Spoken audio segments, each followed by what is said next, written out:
नमस्कार, TV 27 news देख रहे हैं आप और मैं हूं आपके साथ दिनकर आनंद।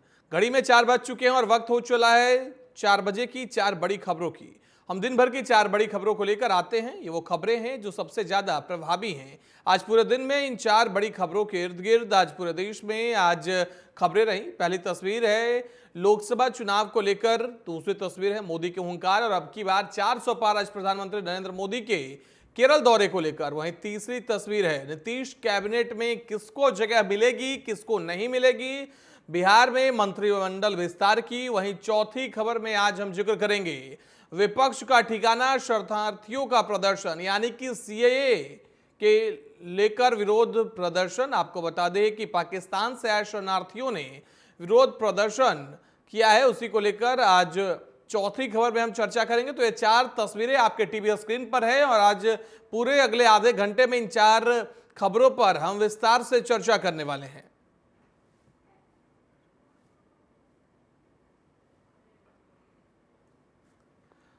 तो आज टीवी 27 पर 4 बजे की 4 बड़ी खबरों में हम सबसे पहले बात करेंगे लोकसभा चुनाव के ऐलान को लेकर। तो पहली तस्वीर जिसमें लोकसभा का चुनाव का ऐलान कल होगा। आपको बता दें कि लोकसभा चुनाव के साथ साथ ही उम्मीद है कि विधानसभा चुनाव भी हो सकते हैं कई राज्यों में। इसको लेकर आज पहली खबर में आज हम जिक्र करेंगे। दूसरी खबर प्रधानमंत्री नरेंद्र मोदी के केरल दौरे की है, जहां प्रधानमंत्री ने आज हुंकार भरी है। और वहीं तीसरी खबर लगातार चल रही सियासी अटकलों को लेकर है, जो कि बिहार में मंत्रिमंडल विस्तार को लेकर है। वहीं चौथी खबर में हम बात करेंगे सीएए को लेकर हो रहे विरोध प्रदर्शन को लेकर। आपको बता दें कि विपक्ष की तरफ से बार बार सीएए को लेकर बयान दिए जा रहे हैं और उसके बाद शरणार्थी लगातार प्रदर्शन करते हुए नजर आ रहे हैं। तो अगले आधे घंटे हम इन्हीं चारों खबरों पर नजर रखेंगे। वहीं लोकसभा चुनाव 2024 के लिए इंतजार खत्म हो गया है। चुनाव आयोग ने 16 मार्च को इलेक्शन का शेड्यूल जारी करने का ऐलान किया। कल 3 बजे चुनाव आयोग प्रेस कॉन्फ्रेंस करेगा। माना जा रहा है इस बार भी 7 चरणों में चुनाव संपन्न कराए जा सकते हैं। इसके साथ ही चुनाव आयोग आंध्र प्रदेश, उड़ीसा समेत 4 राज्यों के चुनावों की तारीखों का भी ऐलान करेगा। चुनाव आयोग की घोषणा के बाद पूरे देश में आचार संहिता लग जाएगी। इसके बाद सरकारें नई घोषणाएं नहीं कर सकेंगी। हालांकि पहले से जो जारी विकास कार्य होगा वह चलता रहेगा। इसके साथ ही आपको बता दें कि 2019 में लोकसभा चुनाव के लिए 11 अप्रैल से लेकर 19 मई के बीच 7 चरणों में चुनाव कराए गए थे। चुनाव के परिणाम 23 मई को घोषित किए गए थे। तो बड़ी जानकारी आपके साथ साझा कर रहे हैं और साथ ही आपको बता दें कि लोकसभा चुनाव को लेकर अब बिगुल बज गया है। आम चुनाव 2024 और राज्य विधानसभा के कार्यक्रमों को लेकर कल चुनाव आयोग प्रेस कॉन्फ्रेंस करेगा। आपको बता दें यह नई दिल्ली के विज्ञान भवन में प्रेस कॉन्फ्रेंस की जाएगी। वही खबर पर ज्यादा जानकारी के लिए हमारे संवाददाता पंकज वानखड़े हमारे साथ लाइव जुड़ गए हैं। पंकज, क्या कुछ जानकारी निकलकर सामने आ रही है? 2024 के रणभेद की शुरुआत हो जाएगी कल चुनाव आयोग चुनाव का ऐलान कर देगा। बिल्कुल, बेशक दिनकर, देखिए तारीखों का ऐलान कल संभव है। कल दोपहर 3 बजे इलेक्शन कमीशन एक प्रेस कॉन्फ्रेंस करेगा विज्ञान भवन में और ये माना जा रहा है कि कल जो आम चुनाव की तारीखों का ऐलान चुनाव आयोग कर सकता है। साथ ही साथ 4 राज्यों के जो विधानसभा चुनाव है उनके तारीखों का भी ऐलान कल चुनाव आयोग कर सकता है, क्योंकि लगभग पूरी तैयारियां हो चुकी है। हमने देखा था 2 दिन पहले भी जम्मू कश्मीर में जम्मू में एक चीफ इलेक्शन कमीशन ने प्रेस कॉन्फ्रेंस बुलाई थी और उसमें बताया था कि किस तरह की तैयारी उन्होंने कर ली है और तमाम तैयारियां लगभग पूरी हो चुकी है। उसी तरह से लगातार एक जो बड़ा पेच फंसा हुआ था इलेक्शन कमीशन को लेकर, इलेक्शन कमिश्नर कौन होंगे वो भी मामला अब क्लियर हो चुका है। दोनों इलेक्शन कमिश्नर जो चुनाव आयुक्त थे दोनों ने शपथ ले ली है। तो अब साफ है कि कल जब 3 बजे प्रेस कॉन्फ्रेंस बुलाई है चुनाव आयोग ने, तो मतलब साफ है कि कल चुनाव के तारीखों का ऐलान हो सकता है। जी बिल्कुल पंकज, लेकिन इसी के साथ सवाल यह भी है कि इस बार के चुनाव कितने चरणों में हो सकते हैं? क्या कुछ खबर आपके पास, और साथ ही किन किन 4 राज्यों में चुनाव होने वाले हैं विधानसभा चुनाव, जिसका अभी आपने जिक्र किया? बिल्कुल, बेशक दिनकर, देखिए अगर जो इन्फॉर्मेशन है, क्योंकि 2019 और 2014 के चुनाव देखा जाए तो दोनों 2014 और 19 के चुनाव में 7 फेस में 7 फेसेस में चुनाव हुए थे, 7 चरणों में चुनाव हुए थे। उसमें सबसे प्रमुख जो बड़े राज्य हैं जहां लोकसभा सीटें ज्यादा हैं, चाहे वो उत्तर प्रदेश हो, महाराष्ट्र हो, या बिहार हो या तो जो नक्सलाइट प्रभावित एरिया हो या माओवादी एरिया जहाँ पे माओवादी ज्यादा वो है पहाड़ी एरिया, उन जगहों पे माना जा रहा है कि जो चुनाव आयोग है 2 से 3 चरणों में चुनाव कराया जा सकता है। उत्तर प्रदेश में 7 चरणों में चुनाव होगा, हो सकता है मध्य प्रदेश में 3 से 4 चरणों में, छत्तीसगढ़ में 3 चरणों में चुनाव हो सकते हैं। और बात रही विधानसभा चुनाव की लेकर तो जो खबरें निकल के आ रही हैं उसमें आंध्र प्रदेश, अरुणाचल प्रदेश, उड़ीसा और सिक्किम, ये 4 राज्य हैं जिसपे विधानसभा चुनाव के तारीखों का ऐलान भी कल चुनाव आयोग कर सकता है। और उन तमाम राज्यों में भी चुनाव को लेकर लगभग तैयारियां पूरी कर ली गई है। चुनाव आयोग की तरफ से कुछ दिन पहले बताया गया था। अब सिर्फ इंतजार है चुनाव आयोग के प्रेस कॉन्फ्रेंस का, जब चुनाव आयोग तारीखों का ऐलान कर देगा। जी बिल्कुल पंकज, लेकिन इसी के साथ विपक्ष के कई नेताओं की तरफ से सवाल उठ रहे हैं कि अब चुनाव आयोग चुनाव के तारीखों का ऐलान नहीं करता बल्कि वह पीएमओ से अब तय होते हैं, क्योंकि 2 दिन पहले यानी कि कल चुनाव आयुक्त की नियुक्ति की जाती है और अब खबर यह है कि कल चुनाव आयोग चुनाव का ऐलान करेगा। ऐसे में पीएमओ पर विपक्ष का सवाल उठाना कितना जायज है? देखिए, लगातार ये प्रोसेस है दिनकर, क्योंकि जब भी चुनाव आयुक्त का या चुनाव कमिश्नर का चुनाव होता है या उसको अपॉइंट किया जाता है तो प्रोसेस एक समय लगता है, क्योंकि ऐसे में एक जो इलेक्शन कमिश्नर थे उनका रिटायरमेंट हो चुका था, दूसरे इलेक्शन कमिश्नर जो थे उन्होंने इस्तीफा दे दिया। तो ऐसे में सरकार के पास या चुनाव आयोग के पास समय नहीं था। तो ऐसे में आनन फानन पे 2 कमेटी बनाई गई, कमेटी के बाद चुनाव आयुक्त का चयन किया गया और उसके बाद आज शपथ दिलाई गई। तो कहने का विपक्ष लगातार सरकार को हर मुद्दे पे घेरने की कोशिश करता और इस बार भी ऐसा ही हुआ। और देखिए, आज खबर निकल के आई कि कल चुनाव आयोग प्रेस कॉन्फ्रेंस करेगा और चुनाव तारीखों का ऐलान होता है। ऐसे में कुछ देर बाद राहुल गांधी प्रेस कॉन्फ्रेंस भी कर रहे हैं और इसके पहले भी जो बॉन्ड को लेकर जो एसबीआई ने बॉन्ड जमा किया, सुप्रीम कोर्ट में मामला गया है, उसको लेकर भी मल्लिकार्जुन खड़गे ने प्रेस कॉन्फ्रेंस की। तो लगातार जो विपक्ष है वो कहीं ना कहीं सरकार को घेरने की कोशिश करता है अलग अलग मुद्दों को लेकर। ये आरोप आज का नहीं, ये आरोप पहले भी कई बार विपक्ष लगाता नजर आया है कि सरकार या कोई भी सरकारी एजेंसी है वो कहीं ना कहीं प्रधानमंत्री मोदी के कार्यालय से चलती है और प्रधानमंत्री मोदी ही उसमें हस्तक्षेप करते हैं। ये आरोप विपक्ष लगातार नजर आता है। जी बिल्कुल पंकज, जैसा कि आपने कहा कि विपक्ष लगातार आरोप लगाता हुआ नजर आता है और ऐसा ही इस बार भी देखने को मिल रहा है। कहा जा रहा है कि जो इलेक्टोरल बॉन्ड वाला जो मसला है उसे दबाने के लिए ये जल्द से जल्द चुनाव कराने की घोषणा की गई है ताकि इलेक्टोरल बॉन्ड के मामले पर सरकार से सवाल न पूछा जाए, देश में आचार संहिता लग जाए।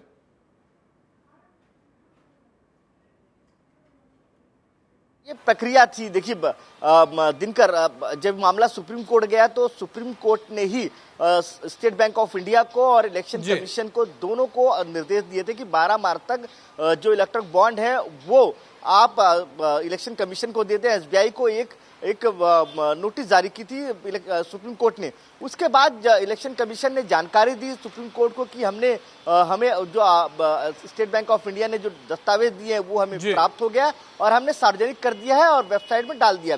अब उसके बाद लगातार ये मामला फिर सुप्रीम कोर्ट जाता है और सुप्रीम कोर्ट में लगातार इसको लेकर सुनवाई हो रही है। ऐसे में विपक्ष का जो आरोप है वो अपनी जगह राजनीतिक हो सकता है, लेकिन जो प्रक्रिया है वो सुप्रीम कोर्ट के अधीन ये तमाम चीजें आई निकल कर और उसके बाद जो कार्रवाई हुई है, अभी भी कई कार्रवाई होनी है जिसको लेकर आज सुप्रीम कोर्ट ने निर्देश जारी किए हैं। तो मैंने पहले ही कहा कि विपक्ष लगातार इन तमाम आरोप सरकार पर लगाता रहा है और जब इसके पहले भी जब भारतीय जनता पार्टी विपक्ष में थी वो भी लगातार सरकार पर आरोप लगाती थी। तो ये राजनीति लगातार चलती नजर आ रही है। लेकिन अब महत्वपूर्ण है कि कल जब इलेक्शन कमीशन जब प्रेस कॉन्फ्रेंस करेगा तो किस तारीखों का ऐलान करे, तो कितने फेसों में करेगा और क्या कुछ होगा वो महत्वपूर्ण होगा। जी बिल्कुल पंकज, आप हमारे साथ बने रहिए, आगे भी आपसे जानकारी लेंगे।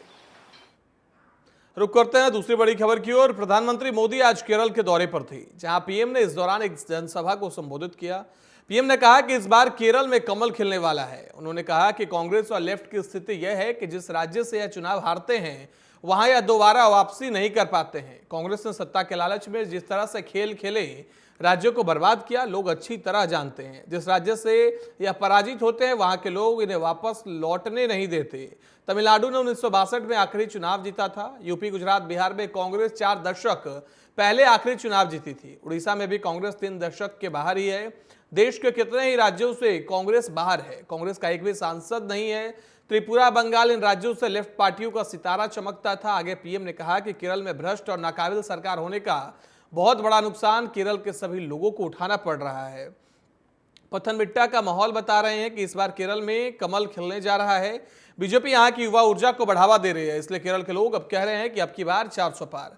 तो प्रधानमंत्री नरेंद्र मोदी आज केरल के दौरे पर रहे और इस दौरान जमकर विपक्ष को आड़े हाथे प्रधानमंत्री लेते हुए नजर आए और साथ ही कहा कि केरल में भी अब कमल खिलेगा। बीजेपी के उम्मीदवार भाई अनिल के एंटनी आपकी सेवा के जज्बे से भरे हुए हैं। ऐसी ही फ्रेशनेस की केरला की पॉलिटिक्स को जरूरत है। इसलिए अब केरला के लोग भी कह रहे हैं अब की बार 400 पार, अब की बार इत्तमणा नानूरिल अधिगम। वहीं इस खबर पर ज्यादा जानकारी के लिए हमारे संवाददाता पंकज वानखड़े हमारे साथ जुड़े हुए हैं। पंकज, आज प्रधानमंत्री नरेंद्र मोदी केरल पहुंचे, हुंकार भरा और कहा कि तमिलनाडु और केरल में भी इंडी गठबंधन का घमंड टूटेगा और कमल खिलेगा। उनके दावों में कितना दम है, क्योंकि साउथ की 129 लोकसभा सीटें हैं जहां पर आज भी विपक्ष मजबूत स्थिति में नजर आता है। बिल्कुल, बेशक। देखिए दिनकर, इसके पहले अगर आप देखेंगे तो प्रधानमंत्री मोदी कई जो प्रशासनिक दौरे हैं वो करते नजर आए हैं साउथ में, और इसके अलावा आज से जो चुनावी दौरा प्रधानमंत्री मोदी का वो केरला हो, तमिलनाडु हो या अन्य राज्य हैं साउथ के, वहां प्रधानमंत्री मोदी आज दौरा करेंगे आज से लेकर। क्योंकि लगातार जो बीजेपी का जो अब टारगेट जो है नॉर्थ ईस्ट के अलावा सेंट्रल के हिंदी बेल्ट में अच्छा खासा असर भारतीय जनता पार्टी का हो गया है, अच्छा बहुमत है उनके पास, लेकिन साउथ में बेहतर परफॉर्मेंस नहीं हो पाया है। इसलिए भारतीय जनता पार्टी का पूरा फोकस इस बार है साउथ को लेकर, और लगातार प्रधानमंत्री मोदी चाहे तेलंगाना का दौरा करते नजर आ रहे हों या तमिलनाडु का या केरला का। आज भी प्रधानमंत्री मोदी केरला के दौरे पर था और उन्हें कई तरह के आरोप जो मौजूदा सरकार है उस पर लगाया। उन्होंने कहा कि भ्रष्टाचारी सरकार है, और साथ ही साथ प्रधानमंत्री मोदी ने 400 पार का जो आह्वान है वो भी दोहराया वहां से, और कहा कि इस बार जो एनडीए की सरकार होगी 400 पार की सरकार होगी। और साथ ही साथ बड़ा आरोप सरकार लोकल सरकार जो केरला की सरकार उस पर लगाया और कहा कि किस तरह से गुंडा राज वहां पे है, किस तरह से कॉलेजों में लगातार बदमाशियां करते हैं तमाम लोग, तमाम कई आरोप है वहां के मौजूदा सरकार पर लगाते नजर आए। लेकिन जो लक्ष्य भारतीय जनता पार्टी का वो साफ है कि इस बार जो जिस तरह से नॉर्थ ईस्ट में बेहतर प्रदर्शन भारतीय जनता पार्टी ने किया है, हिंदी बेल्ट के राज्यों में जिस तरह से बेहतर प्रदर्शन किया है, बंगाल में पिछले चुनाव में बेहतर प्रदर्शन किया। पंकज, ऐसे में सवाल यह है कि प्रधानमंत्री नरेंद्र मोदी केरल पहुंचते हैं, केरल से हुंकार भरते हैं, कहते हैं अब की बार 400 पार, लेकिन विपक्ष के सबसे बड़े नेता अगर राहुल गांधी का जिक्र कर ले तो केरल के वायनाड से ही वो सांसद हैं और इस बार भी कमोबेश वो लड़ते हुए नजर आ रहे हैं। और कांग्रेस केरल में 20 में से 19 सीटों पर पिछली बार काबिज थी। इस बार जैसा कि प्रधानमंत्री कह रहे हैं कि इस बार तमिलनाडु और केरल में भी इनका घमंड टूटेगा, तो क्या कांग्रेस नेता राहुल गांधी की सीट पर भी आ जा सकती है, क्योंकि डी राजा ने अपनी बीवी को वहां उतारा है?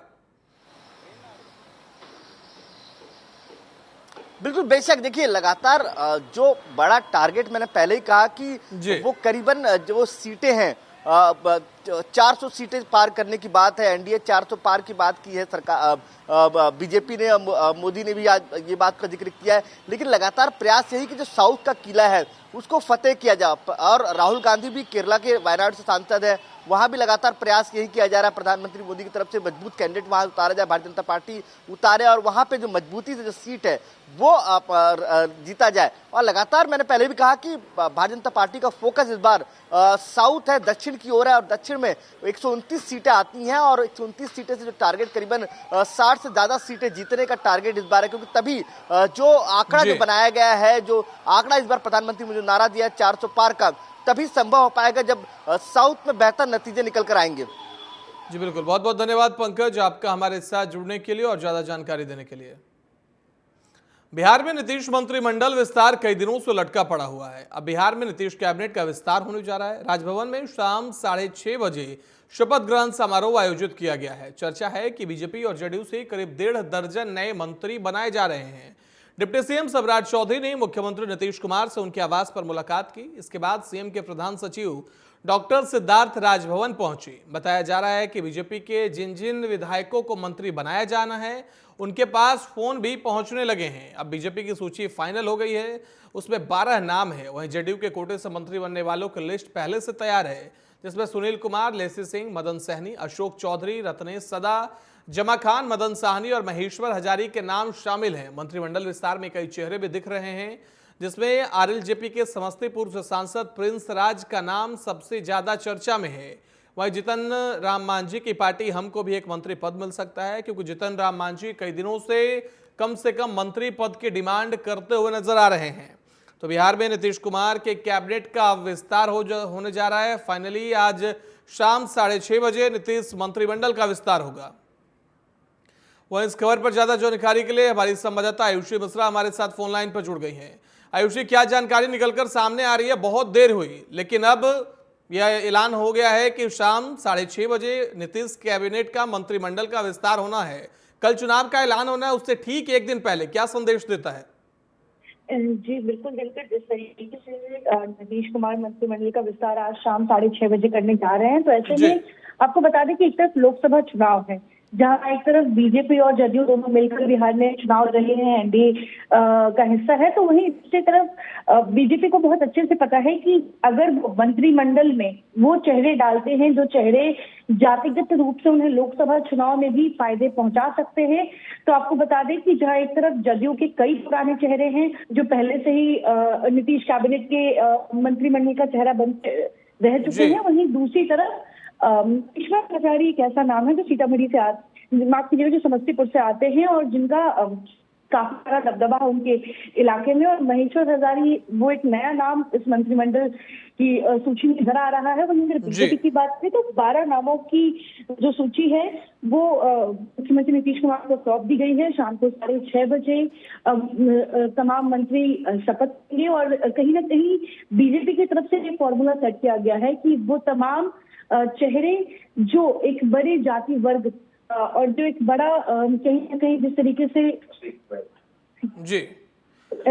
से एक बड़ा जाति वर्ग जो है बीजेपी लोकसभा चुनाव के मद्देनजर मंत्रिमंडल में रखना चाहती है। जी बिल्कुल आयुषी, जैसा कि आप कह रही हैं कि एक बड़ा जाति वर्ग को बीजेपी अपने मंत्रिमंडल में रखना चाहती है, और खबर यह भी है कि इसमें 2 ब्राह्मण, 1 भूमियार, 2 राजपूत, 2 वैश्य और अति पिछड़ा और पिछड़ा समाज से जुड़े हुए नेताओं को भी मंत्रिमंडल में जगह दी जा रही है। तो क्या बीजेपी की पूरी कोशिश है कि बिहार में जिस जातिगत पॉलिटिक्स करती है आरजेडी और कांग्रेस की तरफ से की जाती है, उनके वोटों में सेंध लगाई जाए?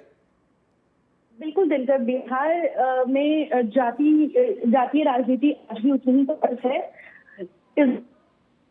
जब बिहार में चुनाव चलानी है, बिहार में आपको वोट लेना है, तो आपको जातिगत समीकरण बना के रखना होगा, जिसको लेकर जहां एक तरफ लोकसभा चुनाव है जिसकी तैयारी एनडीए कर रही है, जदयू और बीजेपी दोनों कर रही है, सीट शेयरिंग का फॉर्मूला तय हो चुका है। वहीं नीतीश कुमार के मंत्रिमंडल विस्तार जो ठीक लोकसभा चुनाव की घोषणा से एक दिन पहले हो रही है, इसमें कई ऐसे चौंकाने वाले चेहरे नजर आ सकते हैं।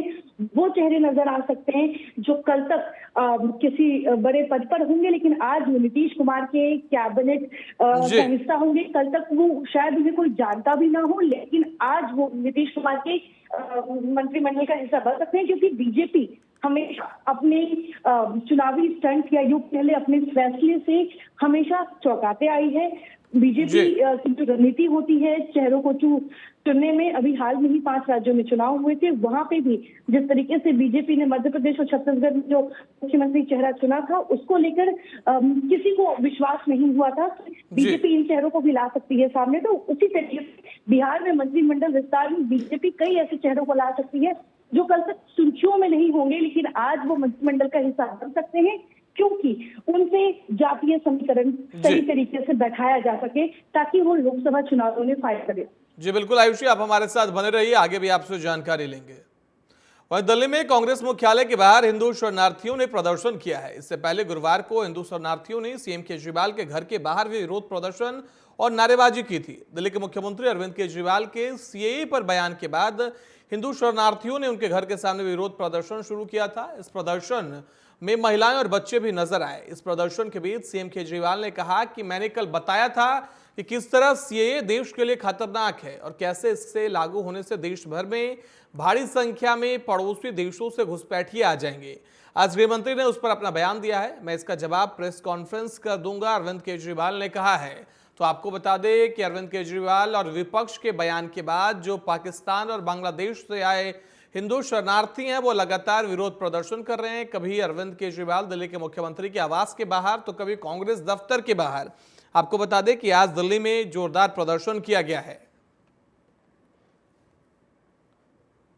तो पाकिस्तान और अफगानिस्तान से आए शरणार्थियों ने आज विरोध प्रदर्शन किया है। वहीं इस खबर पर ज्यादा जानकारी के लिए हमारी संवाददाता आयुषी हमारे साथ लगातार जुड़ी हुई है फोन लाइन पर। आयुषी, क्या खबर है आपके पास कि आज जैसा कि विरोध प्रदर्शन देखा गया दिल्ली कांग्रेस दफ्तर के बाहर और अरविंद केजरीवाल के आवास के बाहर, क्या यह विरोध प्रदर्शन चुनाव से जुड़ा हुआ जैसा विपक्ष बता रहा है कि यह बीजेपी की तरफ से करवाई जा रही है? हिंदू शरणार्थी ये लोग नहीं हैं, अगर हिंदू शरणार्थी ये लोग हैं तो पाकिस्तान और बांग्लादेश से आए हुए लोगों को हम रोजगार देंगे और अपने लोगों को नहीं देंगे, ऐसा अरविंद केजरीवाल लगातार कह रहे हैं। अब तो कह रहे हैं कि प्रेस कॉन्फ्रेंस का जवाब भी देंगे। जी, देखा जाए तो लगातार नागरिकता संशोधन कानून को लेकर विपक्ष हमलावर है और खास तौर पर दिल्ली के मुख्यमंत्री अरविंद केजरीवाल कई तरह के सवाल उठा रहे हैं।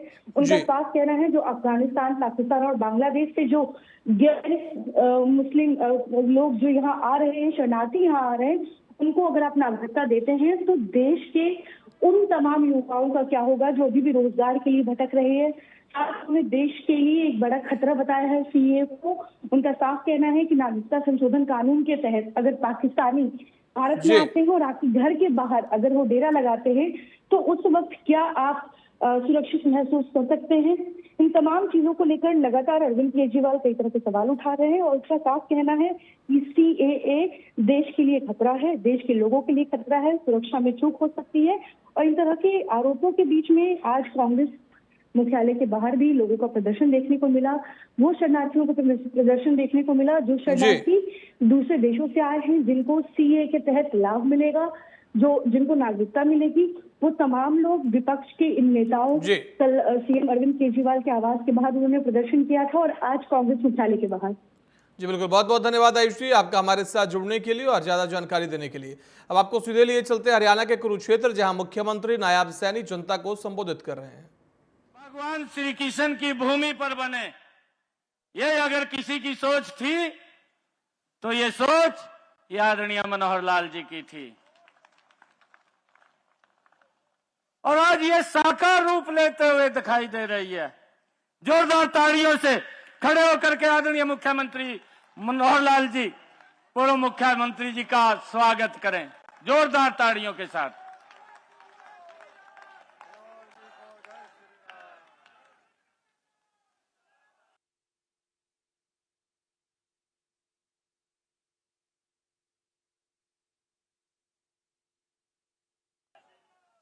मंच पर विराजमान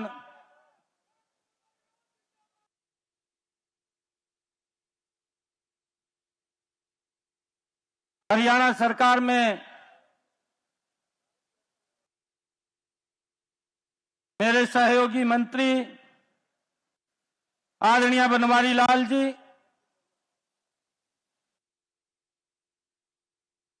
लोकसभा में मेरे साथी सदस्य आदरणीय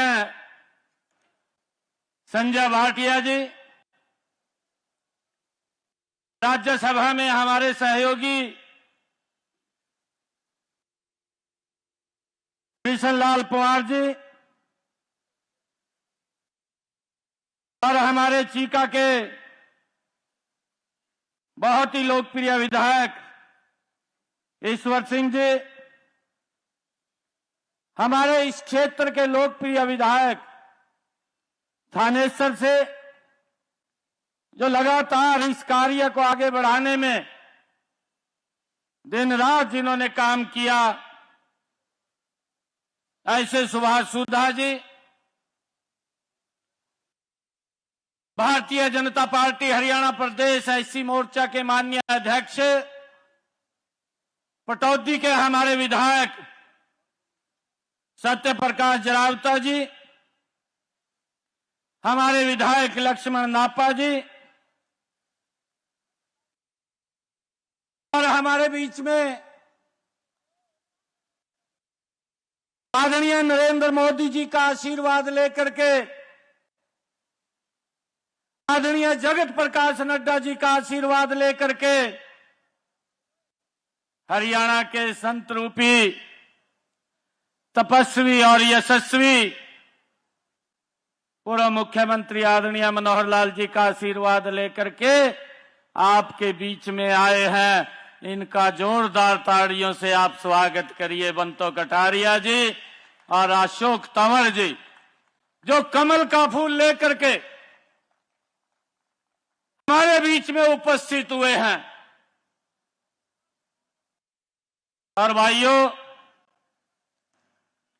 मोदी जी ने ये कमल का फूल दिया है और इस कमल के फूल को खिला करके मोदी जी के पास भेजने का काम करेंगे हम सब मिलकर के। भाइयों,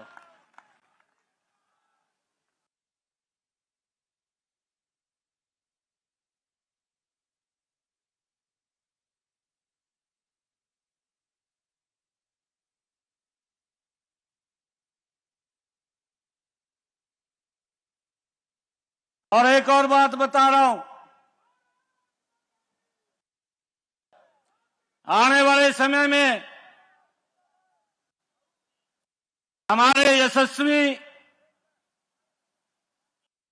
तपस्वी और आज ऐसे महान संत की इस आधारशिला को रखने के लिए, जहां पर उनकी शिक्षाओं का प्रचार प्रसार होगा, उस मौके के ऊपर जब हम एकत्र हैं तो आदरणीय मनोहर लाल जी भी, आदरणीय नरेंद्र मोदी जी ने कमल का फूल वो करनाल से दे करके भेजा है।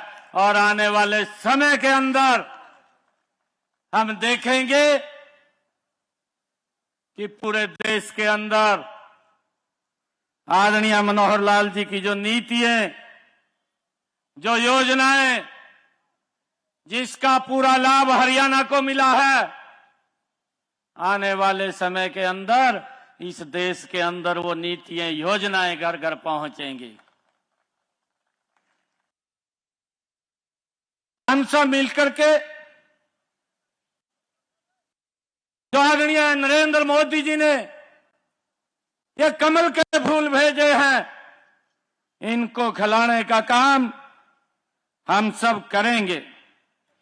और मंच पर हमारी पूर्व मंत्री विधायिका श्रीमती कमलेश डांडा जी, हमारे विधायक चौधरी लीलाराम जी, रेखा रानी जी चेयरमैन नगर पालिका चीका,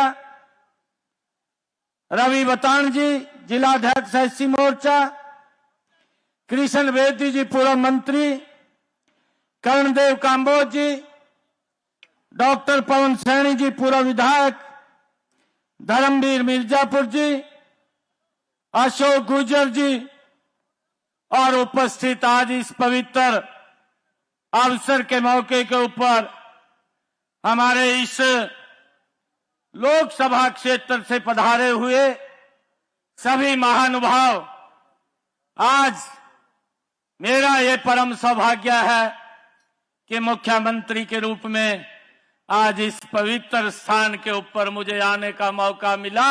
मैं आप सबको हाथ जोड़ करके प्रणाम करता हूं।